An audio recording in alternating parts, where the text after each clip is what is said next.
হামের প্রকোপ নিয়ন্ত্রণে না আসায় এখনও রাজধানীর হাসপাতালে রোগীদের ভিড়। আশঙ্কায় দিন পার করছেন রোগী ও স্বজনরা।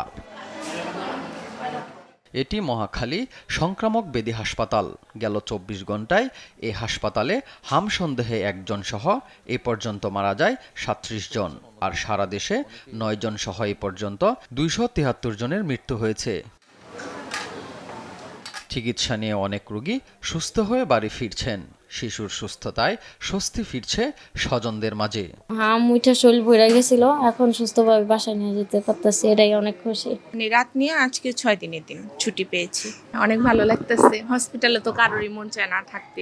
হাসপাতালে চিকিৎসা নিয়ে হাম সারলেও জ্বর ও কাশিতে ভুগছে অনেক শিশু।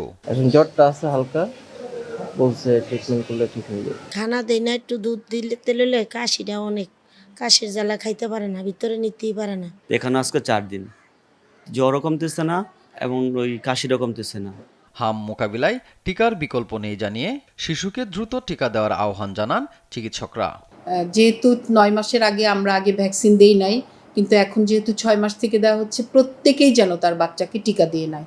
টিকাটাই একমাত্র আমাদেরকে এটা হামের কাছ থেকে প্রতিরক্ষা করতে পারবে।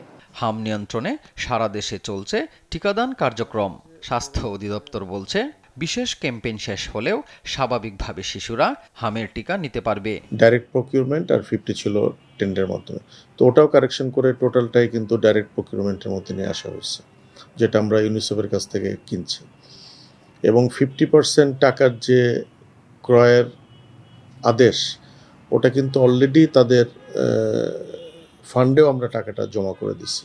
এখন জিনিসটা আসতে যেটুকু সময় লাগে, তো এই আশা এবং খরচ হওয়ার ভেতরে আমরা কোনো ঘাটতি হবে এটা আমরা মনে করছি না।